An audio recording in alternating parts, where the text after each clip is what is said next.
This is the Friday afternoon Qso-Vlog network, and let's open it up and see who's out there. My Elmer, I hope, is out there. Elmer, are you out there? I'm out here listening in, Jim.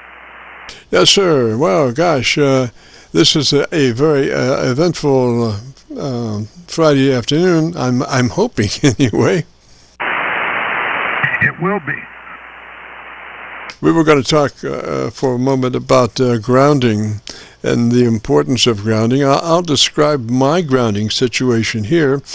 I'm running 3 9-foot grounds, or 10-foot. I don't know, after a while you forget how long they are, but they're 9 or 10 foot, separated each one from the other by about 3 feet, but kind of in a line there. And what I do is break up, I'm thinking of it as RF to grounds, and so I want to break up the kind of the power aspects, relationships, and so I've got my SB220 running to one ground, and that the SB220 is also the antenna switching system and all of my other stuff on the high voltage side or high wattage side, and then I have one for my radio to go out, and then I have one just for my mic preamp, because it didn't seem very smart to me to ground my mic preamp to my power output amp. It seemed to be inviting disaster. So I have 3 doing the grounding. Roger. Roger that.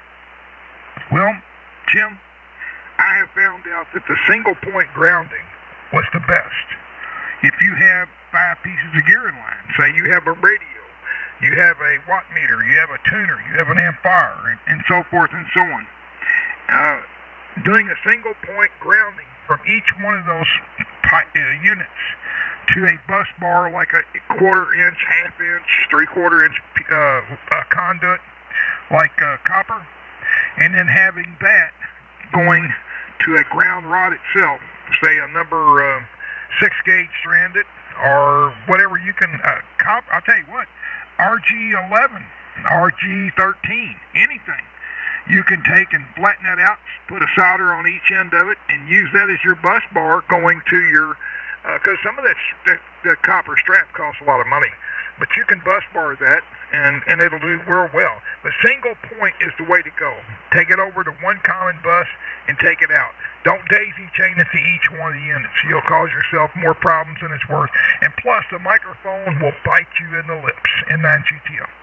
Roger. Well, I do a centralized, but I don't use a bus. I do a very centralized. I'm using a split bolt, a very large split bolt, and I'm using RG8 as my ground straps, and I'm running right to the split bolt for 5 devices, like the radio and stuff like that. But I do want to keep my microphone ground. I can afford to do that because I'm just right outside a window as far as finding my ground, and it just makes a lot more sense to keep that mic ground away from the high wattage, because you're talking about a minus 50 dB mic level versus a SB220 wide open. Oh yeah. Well, you can remember this. There's several multiples, but you can go to any website and find it. You got to remember, the mic bites are the nasty RF. You got the gritty, fuzzy audio sounding, the distortion, the malfunction of electronic key or sending wrong characters, the RF touching metallic objects in the shack, power at jitters on a regulated power supply, unregulated, crazy SWR readings, and then your desktop computer going crazy, and your monitor jitters, fluorescent lamp, all that stuff. And then you got your panels and separate equipment moving on their own, and you got distorted audio here and all over the in-flat speakers in the PC as well. You name it, home appliances and event city. I had one thing, Jim, I had a dishwasher that was acting as a current node oscillator. Whether it was on or off, I had a 40 over on all frequencies. And N9GTO, back to you. On the receive side? On the receive side. Roger, Roger. Well, you know, those El Cheapo Walmart, I wonder,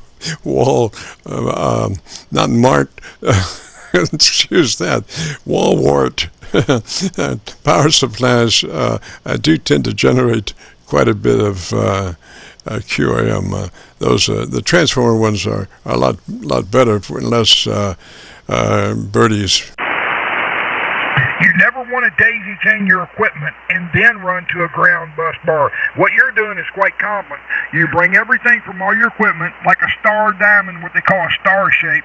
Each piece of equipment has its own wire going to a split boat. The split boat then takes it out to the ground rod. That is the way you want to do it.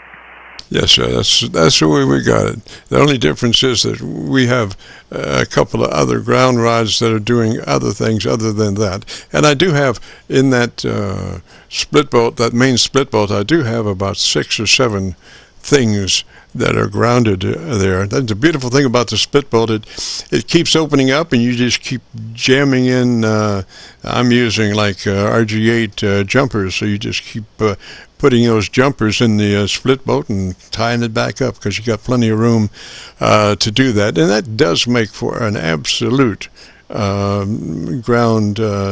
You know, even as opposed to a long bar, because you do have wavelength relationships in a long bar grounding system.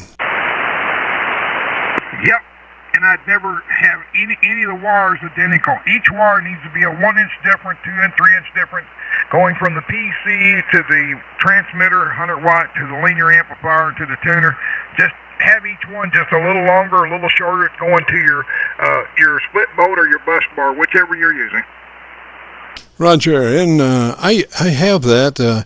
I'd kind of drape it off the ground lugs to the split bolt. Not a straight line as such, but just kind of a little drape there, so in case, you have to move equipment around or something, you've still got room to move it. It's not just a straight line, but it's, not too loose either, Roger? Well, yes, but lightning ground, safety ground, RF ground, it's so important.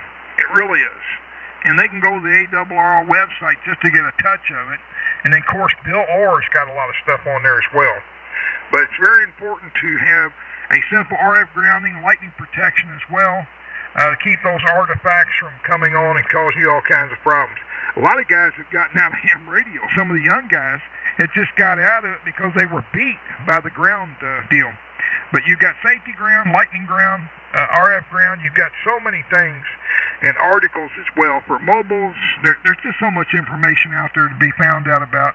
And you can just find out what your need is and work with it. There's a chapter of the ARRL handbook in Chapter 8 that pretty well gives you a lot. And also, too, if you've got a grounding issue where you're in an apartment complex, if you take a quarter wave piece of wire and tie it to the back of your transceiver or amplifier, whichever you're trying to do, or all three of them, hang them out the window, that's a current node, that will pick up that counterpoise, and that will act as a current node distribution and take that out. By the way, put a wire nut at the end of that because it's going to have a high voltage node, but you can do that as well to get rid of some of the stray harmonics. Roger that. And then, also there is the electrical ground situation. And I have heard some folks say to not use the electrical ground, like the third wire, ground wire, and most outlets today to not use that. But it seems to me that would not be a good idea unless, now here's the thing.